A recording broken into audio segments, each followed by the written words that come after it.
Mic نہیں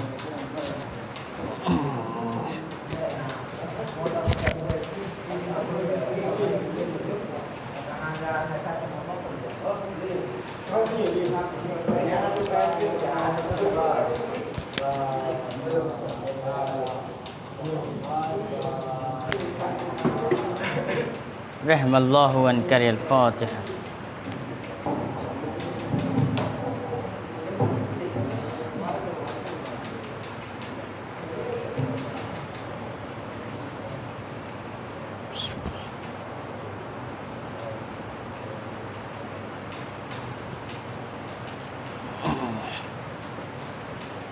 لا حول ولا قوة الا باللہ العلی العظیم. اعوذ باللہ من الشیطان الرجیم. بسم اللہ الرحمن الرحیم. رب اشرح لی صدری ویسر لی امری واحلل عقدۃ من لسانی یفقہوا قولی. الحمد للہ الذی ہدانا لہذا وما كنا لنہتدی لولا ان ہدانا اللہ. لقد جاءت رسل ربنا بالحق مولانا مولا الثقلین جد الحسن والحسین ابی القاسم محمد.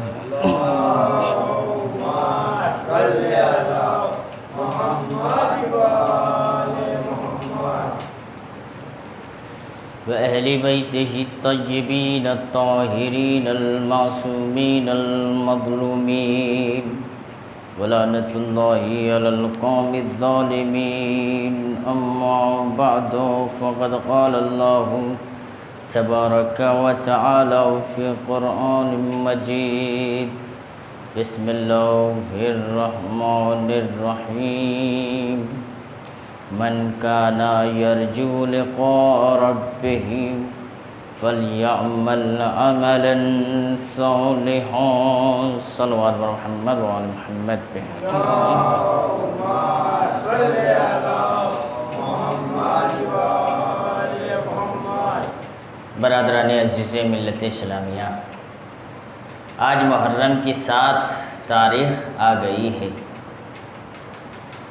ہم مسلسل ایام عزا منا رہے ہیں، ماتمداری کر رہے ہیں، حسین کے لال پہ رو رہے ہیں، علی کے پوتوں پہ رو رہے ہیں، علی کے لاڈلے پہ گریہ وزاری کر رہے ہیں. پروردگار عالم یہ 7 دن کی عزاداری کو قبول فرما. عزیزان گرامی، اسی طریقے سے ہمیں ہر سال اور آنے والے وقت میں بھی توفیق عنایت فرما. کسی طریقے سے ہم فرش عزا بچھاتے رہیں. عزیزان گرامی، اللہ تعالیٰ قرآن مجید میں ارشاد فرما رہا ہے کہ جس انسان کو یہ احساس ہے کہ اسے پروردگار عالم کے یہاں جانا ہے، اس سے ملاقات کرنا ہے، تو بس اسے چاہیے کہ عمل صالح بجا لائے. کل 10 چیزیں ہم نے بتا چکے. آج انشاءاللہ 11ویں چیز کہ اللہ سے قریب ہونے کے راستہ کیا کیا ہیں، کہ جو عمل جو فعل ہم اپنے وجود میں لائیں گے اس کے ذریعے سے ہم اللہ تک پہنچ جائیں گے. صرف کھانا کھانے سے، عبادت نماز پڑھ لینے سے اللہ سے قریب نہیں ہویا جاتا ہے، بلکہ انسان کے نفس میں جو اللہ نے تخلیق رکھی ہے اس کو معراج تک پہنچانے کا نام بھی عبادت ہے، اور اس کو اللہ تعالیٰ تک پہنچاتا ہے. ایک صلوات پر محمد و آل محمد پہ. صل علی محمد وآل محمد۔ اب کیا چیز ہے؟ نماز الگ شے ہے، روزہ الگ شے ہے، زکوٰۃ و خمس الگ عبادت کا نام ہے، لیکن عزیزان گرامی اب دوسری عبادت کیا ہے؟ اللہ نے انسان کو پیدا کر دیا، غور سے سنیے، پیدا کر دیا، ہاتھ دے دیے، پیر دے دیے، یہ سارے وجود دے دیے، اللہ نے اپنا کام کر دیا۔ پھر اللہ نے اپنے بندے سے کہا کہ دیکھو میں نے تمہارے لیے تمہارے وجود اچھی سے بخشے ہیں، اب تمہیں بھی اس کا صلہ مجھے دینا ہے۔ غور سے سنیے، کیا صلہ دینا ہے؟ کہ دیکھو میں نے آنکھ دے دیے، اب کہا کہ اس آنکھ سے اچھا دیکھنا ہے، برا نہیں دیکھنا ہے۔ غور سے سنیے، پھر کہا دیکھو میں نے کان تو دے دیے بڑے اچھی سے، اس کان سے اچھا سننا ہے اور برا نہیں سننا ہے۔ ذہن دے دیے، اس ذہن سے اچھا سوچنا ہے، برا نہیں سوچنا ہے، کسی کے بارے میں بدگمانی نہیں سوچنا ہے بلکہ اس کے بارے میں اچھائی سوچنا ہے۔ اب پیر دے دیے ہیں تو اس پیر کے ذریعے سے اب اچھے راستے پہ چلنا ہے، برے راستے پہ نہیں چلنا ہے۔ ہاتھ دے دیے، اس ہاتھ سے کسی کے اوپر اذیت نہیں پہنچانی ہے۔ کیا ہے؟ ہر شے، ہر انسان کے اوپر اس ہاتھ سے دست شفقت پھرنا ہے۔ اور کہا کہ ہم نے زبان دے دیے، کہا کہ زبان سے تم کو حلال کھانا کھانا ہے نہ کہ حرام کھانا کھانا ہے۔ اب عزیزان گرامی اللہ نے ہمیں اتنا خوبصورت وجود دے دیا تو اب عزیزان گرامی کیا ہمیں یہ نہیں بنتا ہے کہ اس خوبصورت وجود کا صلہ اچھی سے دیں؟ آنکھ دیا ہے تو آنکھ سے اچھا دیکھ کر کے اللہ کا صلہ دیں، زبان دیا ہے تو سچ بول کر کے اللہ کا صلہ دیں، پیر دیا ہے تو اچھے راستے پر چل کر کے اللہ کا صلہ دیں، تبھی تو ہم وفادار کہلائیں گے، وگرنہ ہم بے وفا کہلائیں گے۔ ایک صلوات پر محمد وآل محمد پہ اور کیا بے وفا۔ آپ نے میرے ساتھ احسان کیا کہ مولانا صاحب کہ میں نے یہ دیا وہ دیا، یہ کام کیا وہ کام کیا، اور پھر آپ ہی کی میں برائیاں کرنے لگوں کہ فلاں شخص بڑا بدتمیز ہے، بڑی بد زبانی کرتا ہے، تو آپ پلٹ کر کیا کہیں گے کہ میں نے مولانا کے لیے اتنا اچھا کام کیا ہے اور پلٹ کر کے میری ہی برائی کر رہے ہیں؟ تو آپ غصہ ہوں گے یا خوش ہوں گے؟ اسی طریقے سے اللہ ہے، ہمیں اتنا اچھا وجود بخش دیا، تخلیق دی، اور اس کے بعد خدا بند عالم کیا کہہ رہا ہے؟ میں تم سے خوش جب ہوں گا جب تم اس تخلیق کا، اس جسم کا اچھا استفادہ کرو گے، اور اچھا استفادہ نہیں کرو گے تو میں تم سے ناراض ہو جاؤں گا، جیسے آپ ہم سے ناراض ہو گئے۔ غور کیا آپ نے؟ اب عزیزان گرامی آئیے، اچھا اخلاق کہاں ملے گا؟ ہم بازاروں میں ڈھونڈتے ہیں کہیں اچھا اخلاق مل جائے، لیکن اللہ نے ایک ہمارے لیے نمونے عمل بنا کے بھیجا جس کا نام رسول اللہ صلی اللہ علیہ وآلہ وسلم۔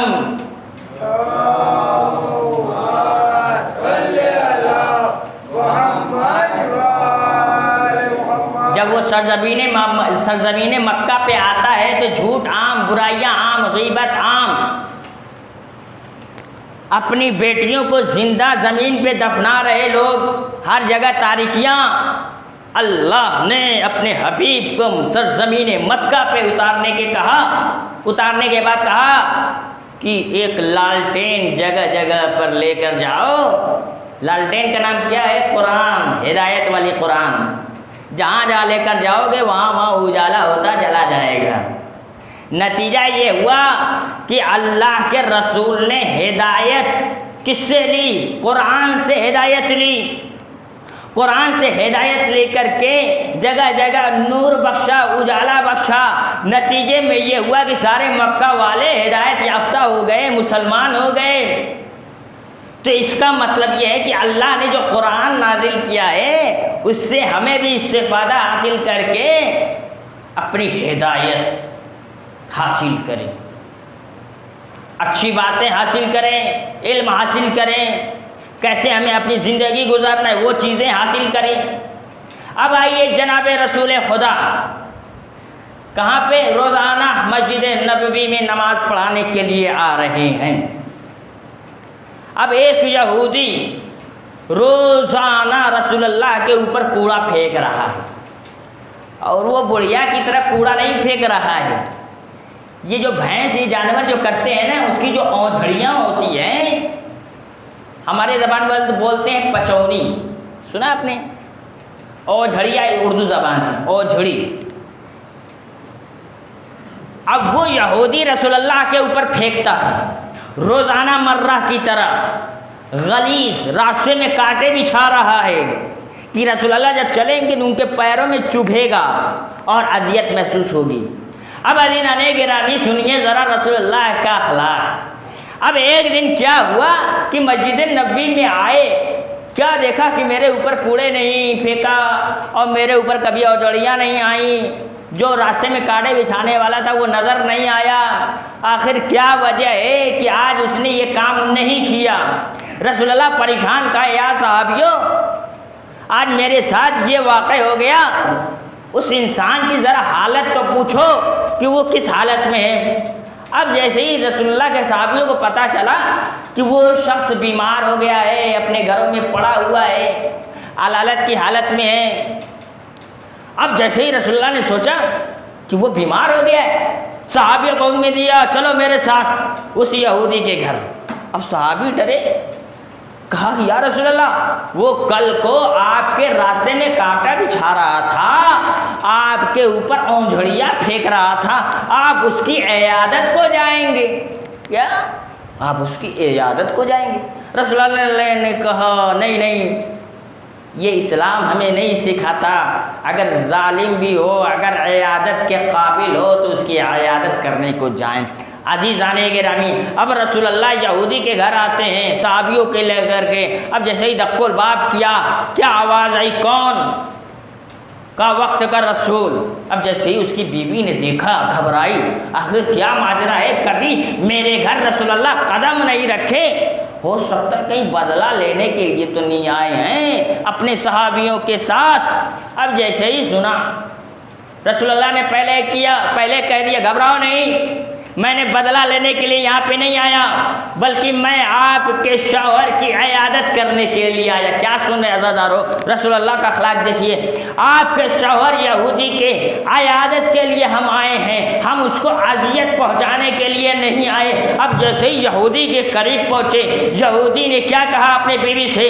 اے میری بیوی، میرے چہرے کے اوپر کپڑا رکھ دے، میں رسول اللہ کا چہرہ نہیں دیکھ سکتا، میں ان کا سامنا نہیں کر سکتا، میں اپنی آنکھوں کو رسول اللہ کی آنکھ سے ملا نہیں سکتا، کیونکہ میں نے ان کے اوپر اوجھڑیاں پھینکی تھی، میں نے ان کے راستے میں کانٹا بھی جائے تھے، مجھے گوارا نہیں کہ ایسا بندہ جس کے اوپر میں نے اتنا ظلم کیا وہ میری خاطر عیادت کے لیے میرے گھر آ گیا، تو مجھے ایسا لگتا ہے کہ اسلام سے اچھا اس دنیا میں کوئی مذہب ہی نہیں ہے۔ جس اسلام کا پیغمبر اتنا اعلیٰ ہو، اس کو اذیت دینے والے اس کے گھر پہ اگر آ جائیں، کیا سن رہے عزادارو؟ تو اس کے بعد کیا ہوا؟ رسول اللہ سے بے سختہ کا رو کر گڑ گڑا کر کہا یا رسول اللہ مجھے کلمہ پڑھا دیں۔ آپ سے اس کے پہلے قبل اس سے کہ میں آپ سے آنکھ ملاؤں، آپ سے گفتگو کروں، تو آپ پہلے ہی مجھے کلمہ پڑھا دیں۔ کلمہ پڑھایا، مسلمان ہو گیا۔ کیا عزادارو؟ عزیزان گرامی کیا سنیں گے رسول اللہ کا اخلاق؟ وہ جو بوڑھی عورت تھی اس کے ساتھ بھی یہی ہوا تھا۔ اگر رسول اللہ عرب کی سرزمین پہ اپنے اخلاق کو اس طریقے سے نہ نبھاتے تو آپ یقین سے بتائیے کیا مکہ کی سرزمین پہ آج کوئی مسلمان ہوتا؟ اگر رسول اللہ پلٹ کر جواب دیتے اے شخص میرے اوپر کوڑا کیوں پھینک رہے ہو، میرے راستے میں کانٹے کیوں پھینک رہے ہو، اگر رسول اللہ اس سے لڑائی کرتے یہودی سے یا بڑھیا سے، تو کیا وہ دونوں اسلام قبول کرتے؟ تو عزیزان گرامی وہی راستہ ہمیں بھی اپنانا ہے جب ہم معاشرے اور قوم میں رہیں۔ اگر کوئی ہمیں اذیت پہنچائے اس کو ویسا ہی جواب دینا ہے جیسے رسول اللہ یہودی کیا جواب دے رہے ہیں، یہودی سے پیش آ رہے ہیں۔ جیسے رسول اللہ بڑھیا سے پیش آئے ویسے ہمیں بھی پیش آنا ہے۔ کیسے؟ اپنے اخلاق کو اتنا بلند کریں کہ اس اخلاق کے ذریعے سے ظالم کا سر نیچے ہو جائے۔ ایک صلوات بر محمد و آل محمد۔ اللهم صل على محمد وآل محمد۔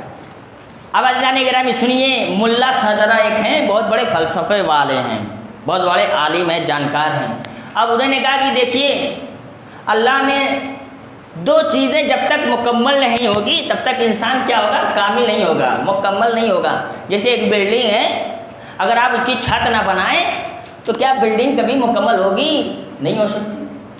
تو اسی طریقے سے انسان بھی ہے، دو چیزوں کا جب تک مکمل نہیں ہوگا تب تک وہ انسان نہیں ہوگا۔ کیا؟ اب اللہ نے جو باڈی دی ہے، ہاتھ نہیں ہوں گے، کان نہیں ہوں گے، تو کیا اس کو انسان آپ کہہ سکتے ہیں؟ پورا انسان کہہ سکتے ہیں؟ کہیں گے بھی یہ آبدار ہے، ہم اسے اپنی بیٹی نہیں دیں گے، شادی نہیں کریں گے، یہی تو کہیں گے۔ اب عزیزان کرام غور سے سنیے، ملا صدرہ کہتے ہیں جب یہ دونوں مکمل نہیں ہو جائیں گے تب تک انسان مکمل نہیں ہوگا۔ کیا وہ چیز؟ کہا کہ ایک چیز تو اللہ نے مکمل کر دیا، وہ کیا؟ آپ کی باڈی، آپ کی جسم کو مکمل کر دیا۔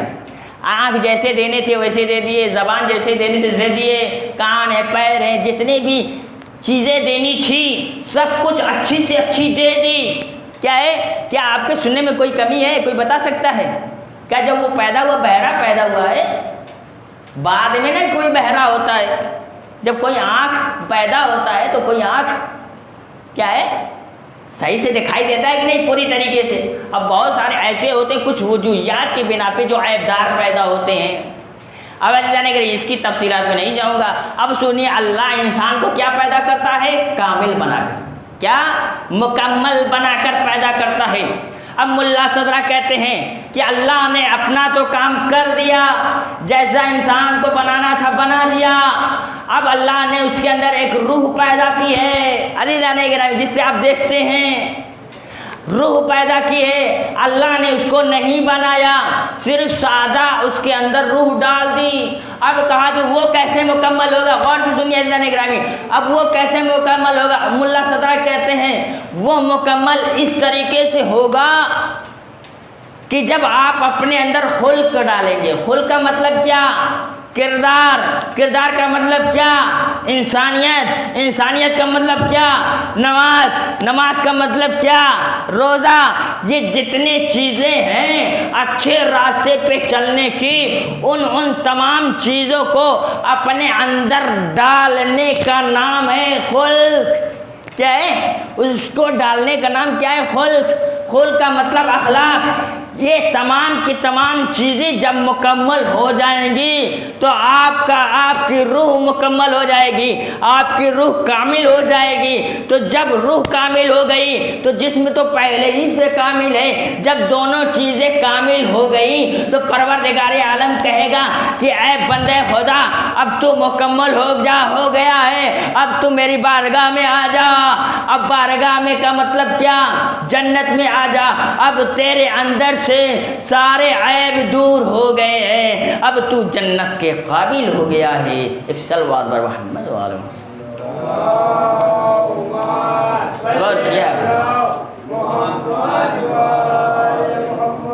اب سنیے عزیزان گرامی، لوگ کہتے ہیں کہ برزخ میں انسان چلے جاتے ہیں۔ کیوں چلے جاتے ہیں؟ کیا پتہ ہے آپ کو برزخ کیا ہے؟ برزخ اس لیے رکھا گیا ہے کہ انسان کچھ لوگ کامل نہیں ہوتے، اس کی روح ادھوری ہوتی ہے۔ آدھی زندگی نماز پڑھی اور آدھی زندگی نماز نہیں پڑھی، آدھا روزہ رکھا آدھا روزہ نہیں رکھا، تو بتائیے بھلا وہ کیسے جنت میں اللہ بھیج دے؟ کیا ناقص چیز جنت میں جائے گی؟ نہیں جا سکتی۔ جنت میں تو کامل چیز جائے گی جب تک اس کے گناہ دھل نہ جائیں۔ کیا؟ اسی لیے تو برزخ بنا ہے۔ برزخ میں روک لیا، ٹائم بولتے ہیں، ہے نا؟ جب آپ کسی ٹرین کا انتظار کرتے ہیں آپ کو کہاں روکا جاتا ہے؟ پلیٹ فارم پہ روک دیا جاتا ہے۔ جب ٹرین آئے گی تب آپ ٹرین میں بیٹھیں گے۔ اسی طریقے سے جب آپ کا وقت آئے گا جنت میں جانے کا تب تک آپ برزخ میں رکے رہیے، وگرنہ آپ برزخی میں ہمیشہ ہمیشہ رہیں گے۔ اب غور سے سنیے عزیزان گرامی، اب نتیجہ دے رہا ہوں، جب برزخ میں پہنچ گئے نا، اب وہ کیسے گناہ دھلیں گے؟ اب بتائیے ہمیں، جب انسان شادی کرتا ہے، بچے پیدا ہوتے ہیں، تو بچے کی جب اچھی تربیت کیے ہوتا ہے، تو بچے جب عالم ہوتے ہیں یا ڈاکٹر ہوتے ہیں، سمجھدار ہو جاتا ہے، تو جو میرا باپ مرنے والا ہے یا مر گیا ہے، وہ آدھی زندگی نماز پڑھی تھی، آدھی زندگی نہیں، تو اب میرا فریضہ بنتا ہے کہ جو آدھی زندگی نماز نہیں پڑھی تھی اس کو قضا کروایا جائے یا خود قضا پڑھے۔ اب بتائیے، اب جس بیٹے کی تو نے تربیت ہی نہیں کی تو وہ کیا سوچے گا اپنے باپ کے لیے؟ غور کیا آپ نے؟ کبھی سوچے گا ہی نہیں۔ تو علی جان گرامی، اگر آپ کو برزخ میں اچھی سے جینا ہے تو اپنے بچوں کی تربیت کریں، تاکہ تربیت یافتہ جب ہوگا تو آپ کی نماز کی قضا بھی کرے گا، روزے کی قضا بھی کرے گا، آپ کے لیے دعا بھی کرے گا، پروردگارا میرے والدین کی سارے گناہ کو معاف کر دے، اور نتیجے میں اللہ تعالیٰ تمہارے گناہ کو معاف کر کے برزخ سے نکال کر کے جنت میں پہنچا دے گا۔ اب کیا سوچتے ہیں؟ جنت میں جانا چاہتے ہیں یا جہنم میں؟ جنت میں ہی تو جانا چاہتا ہے۔ تو عزیزان گرامی، اب غور کرنا ہے کہ اپنے بچوں کو صحیح تربیت کر کے اخلاق کی منزل پر لائیں، اخلاق کی منزل پر لائیں۔ جب اخلاق کی منزل پر لائیں گے تو آپ کامیاب ہو جائیں گے، اگر اخلاق کی منزل پر نہیں لائے تو آپ ناکام ہو جائیں گے۔ ایک صلوات پر محمد و آل محمد۔ دیکھیے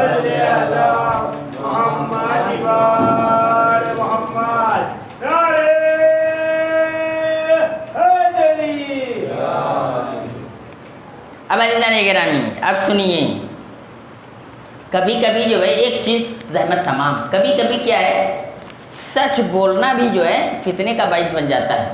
مثلا کیا ہے، معاشرے میں کچھ لڑائیاں ہو گئی دو لوگوں میں، اب ایک نے دیکھا تھا کہ بھائی فلاں ہی کی غلطی ہے، کیا ہے، فلاں کی غلطی، اخلاق دیکھیے، فلاں کی غلطی ہے، اب اس نے ٹپ دے کہہ دیا کہ بھائی میں نے اپنی آنکھوں سے دیکھا تھا، تیری ہی غلطی ہے۔ اب وہاں پہ کیا ہو جائے گا، جھگڑا شروع ہو جائے گی۔ اب ایسے موقع پہ خاموش رہنا آپ کے لیے کیا ہے، واجب ہے۔ کبھی خاموش رہنا، کبھی ہر وقت سچ نہیں بولنا۔ جب لڑائی اور فتنے کا مرحلہ آ جائے تو آپ وہاں پہ خاموش رہیے، ہر معاملے میں سچ نہیں۔ اب دیکھیے، ایک بادشاہ نے ایک قیدی کو سزا سنائی، کیا قیدی کو سزا سنائی کہ آپ کو پھانسی ہونی ہے۔ اب جیسے ہی آیا بادشاہ کے سامنے، اب وہ الٹی سیدھی گالی دینا شروع کیا بادشاہ کو۔ غور سے سنیے، بس زحمت تمام کر رہا ہوں۔ اب بادشاہ نے وزیر سے کہا کہ وزیر، اس نے میرے بارے میں کیا کہا؟ ایک چھوٹا بھی وزیر ہوتا ہے، ایک بڑا وزیر بھی ہوتا ہے۔ جب ظاہر سی بات ہے، جب اتنے بڑے پیمانے میں کچھ ہو تو کچھ نہ کچھ کھلبلیاں مچی رہتی ہیں، جیسے انجمن میں کچھ نہ کچھ دو تین باتیں ہوتی رہتی ہیں، اس لیے ہمیں درکنار کرنا چاہیے ہر باتوں کو۔ اب سنیے، ہر جگہ سچ نہیں بولنا ہے۔ اب حاکم وقت کہتا ہے وزیر، اس نے میری شان میں کیا کہا، کہیں گستاخی تو نہیں کی؟ اب وزیر کہہ رہا ہے کہ اے حاکم شام، یہ تیری شان میں قصیدہ پڑھ رہا ہے۔ غور سے سنا آپ نے، یہ تیری شان میں قصیدہ پڑھ رہا ہے۔ وہ حاکم شام یہ سن رہا تھا، لیکن ایک فرض ہوتا ہے، بادشاہ ہوتا ہے، اپنے وزیر سے پہلے پوچھتا ہے۔ اب ایک جو چھوٹا وزیر تھا بادشاہ سے کہنے لگا، اے بادشاہ، یہ جھوٹ بول رہا ہے، یہ جو قیدی ہے یہ تم کو گالی دے رہا تھا، تم کو برا بلا کہہ رہا تھا۔ اب بادشاہ نے اس کو چپ کرایا، تم چپ رہو، میں نے بھی سنا ہے کہ وہ مجھے کیا کہہ رہا تھا، لیکن میں یہ دیکھ رہا تھا کہ کس کی وجہ سے اس انسان کی موت ہو رہی ہے اور کس کی وجہ سے اس انسان کی زندگی مل رہی ہے۔ اب میں یہ دیکھ رہا تھا کہ جو وزیر جھوٹ بولے گا اس کی جھوٹ کی بنیاد پر اس قیدی کو زندگی مل رہی ہے، اور تیرے سچ بولنے سے اس قیدی کو موت مل رہی رہی ہے تو مجھے موت نہیں چاہیے، مجھے انسان کی زندگی چاہیے۔ صلوات بر محمد و آل محمد پہ۔ اور کیا آپ نے ختم کیا میں نے۔ اب بتائیے اگر وہ جو وزیر تھا سچ بول دیتا کہ اے مالک اے حاکم وقت یہ آپ کو گالی دے رہا ہے تو وہیں پہ تو اس کو کوئی بہانہ بھی نہیں ملتا ہے کہ نہیں۔ اب ایک بہانے کی وجہ سے اس قیدی کو آزاد کر دیا۔ تو اب ہمیں بھی جہاں بھی دیکھنا ہے کہ جہاں فتنہ ہو رہا ہے، ظلم ہو رہا ہے، آپس میں لڑائیاں ہو رہی ہیں، اگرچہ کسی کی غلطی آپ کے سامنے دکھ رہی ہے تو آپ وہاں پہ خاموش رہیے، سچ نہ بولیے۔ آپ کے خاموش رہنے سے اگر فتنہ ٹل جائے تو آپ کی خاموشی کامیاب ہے، اگر آپ کے سچ بولنے سے فتنہ ہو جائے تو آپ کا سچ برا ہو جائے گا۔ ایک صلوات بر محمد و آل محمد۔ اللهم صل على محمد وآل محمد۔ غور کیا اپنے عزیزان گرامی، انسان کو جنت میں جانا ہے تو کامل ہو کر کے جانا ہے۔ کوئی عیب رہ گیا ہے، گناہ رہ گئے ہیں تو آپ کبھی جنت میں نہیں جا سکتے ہیں۔ بس عزاداران مظلوم کربلا، امام حسین اپنے گھر والوں کو، اہل بیت کو، 18 بنی ہاشم کو لے کر کے 2 محرم کو کربلا کے میدان میں آتے ہیں۔ عزاداران مظلوم کربلا، اب جیسے ہی 10 محرم کا وقت آتا ہے تو کبھی علی اکبر کی شہادت، کبھی آن محمد کی شہادت، کبھی عباس کی شہادت، کبھی حبیب ابن مظاہر کی شہادت، کبھی مسلم کی شہادت۔ پھر جیسے ہی دیکھا نا کہ جناب قاسم، آج جناب قاسم کا دن ہے عزادارو، آج جناب قاسم کو پرسہ دینے کے لیے ہم یہاں پہ بیٹھے ہیں۔ اگر بی بی زہرا کو 2 آنسو مل جائے تو جناب قاسم کے بدن پہ زخم لگائیں گے، جیسے ہی 2 آنسو زخم پہ لگائیں کہ جناب قاسم ٹھیک ہو جائیں گے۔ عزادار، وہ قاسم جس کے لاشے کو پامال کیا گیا، وہ قاسم جس کے جسم کو ٹکڑے ٹکڑے کیا گیا، وہ قاسم جس کے لاشے پہ گھوڑے دوڑا دیے گئے۔ عزاداران مظلوم کربلا، ایک مرتبہ جناب قاسم امام حسین کے پاس آتے ہیں، کہتے ہیں چچا جان آپ ہمیں مرنے کی اجازت دیجئے۔ اب جیسے ہی جناب حسین نے دیکھا کہ میرا بھتیجا اجازت مانگ رہا ہے، ایک مرتبہ آنکھوں میں دیکھا، کہا قاسم ارے جب بھی مجھے بھیا حسن کی زیارت کرنی ہوتی تھی تو میں آپ کی زیارت کر لیتا تھا تو حسین بھیا حسن کو بھول جاتا تھا۔ عزاداران مظلوم کربلا، اس کے بعد کہا کہ جاؤ جاؤ اپنی اماں سے اجازت لے لو۔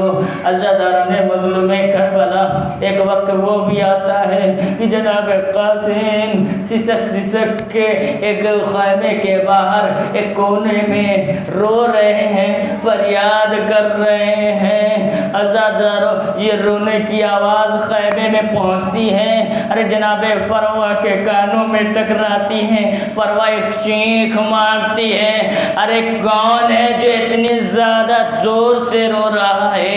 کون ہے اتنا سسک کے رو رہا ہے؟ اب جیسے ہی جناب فروا نے دیکھا کہ ارے میرا لال قاسم اپنے پیشانی کو گھٹنے پہ رکھے ہوئے رو رہا ہے، ہائے مولا، ہائے چچا جان، آپ مجھے مرنے کی اجازت دے دیجیے۔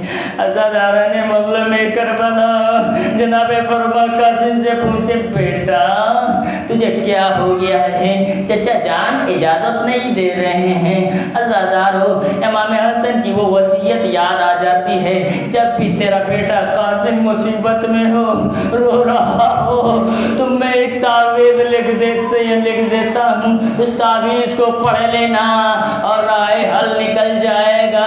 اب جیسے ہی صندوق کھولا، تعویذ کھولی، تعویذ میں کیا لکھا تھا؟ یا بنیا قاسم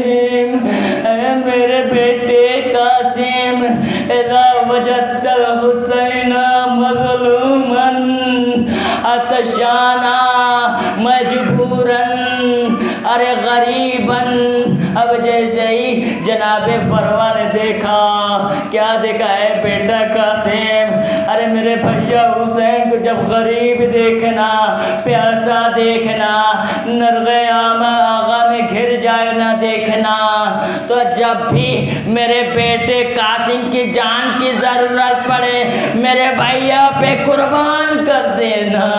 عزاداران مظلوم کربلا، اب جیسے جناب قاسم نے دیکھا کہ میرے بارے میں کچھ لکھا ہے، جناب قاسم امام کے پاس آ جاتے ہیں، کہتے ہیں بابا آپ ہمیں اجازت دینے سے روک نہیں سکتے۔ امام نے کہا بیٹا کیا ہے؟ آئے بابا دیکھیے میرے بابا نے میرے لیے خط لکھا تھا، آپ پڑھ لیجئے۔ اب جیسے ہی خط کو پڑھا کیا دیکھا کہ میرے بھیا حسن نے میرے مظلومیت کے دن یاد کیا ہے، میرے پیاس پہ یاد کیا ہے، میرے غربت پہ یاد کیا ہے۔ تاریخ نے لکھا کہ امام نے مدینے کی طرف رخ کیا، بھیا حسن میرا سلام قبول کیجئے، آپ نے مظلومیت کے دن مجھے یاد کیا ہے۔ عزاداران مظلوم کربلا، اس کے بعد کیا ہوا؟ جناب قاسم کے ہاتھ میں ہاتھ رکھا، اپنے پاؤں میں پائیں ڈالی، فریادیں کرنے لگے، رونے لگے، ارے اتنا روئے غش میں پڑ گئے، زمین پہ گر گئے۔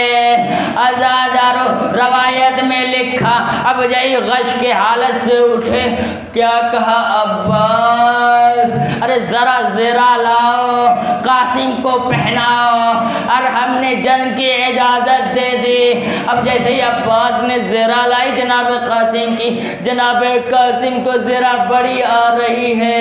جناب قاسم نے ایک جملہ کہا، اے حسن، اے حسین، اے چچا جان، ارے ہم زرہ نہیں پہنیں گے، ہم مالک کے پوتے ہیں، ہم بغیر زرہ کے جنگ لڑیں گے۔ عزادارو امام حسین نے جیسے ہی سنا بغیر زرہ کے کون جنگ کرتا ہے، جیسے ہی ظالم تیر برسائے گا تیرا لاشا تو زخمی ہو جائے گا، تیرا بدن تو زخمی ہو جائے گا۔ عزادارو امام نے قاسم کو سوار کیا، اب قاسم چلے مقتل کی جانب۔ امام نے کہا بیٹا قاسم، بھتیجے قاسم، ارے تو علی کا پوتا ہے، ارے بڑھ بڑھ کر حملہ کرنا۔ عزادارو مقتل میں پہنچے، بڑھ بڑھ کر حملہ کرنا شروع کر دیا۔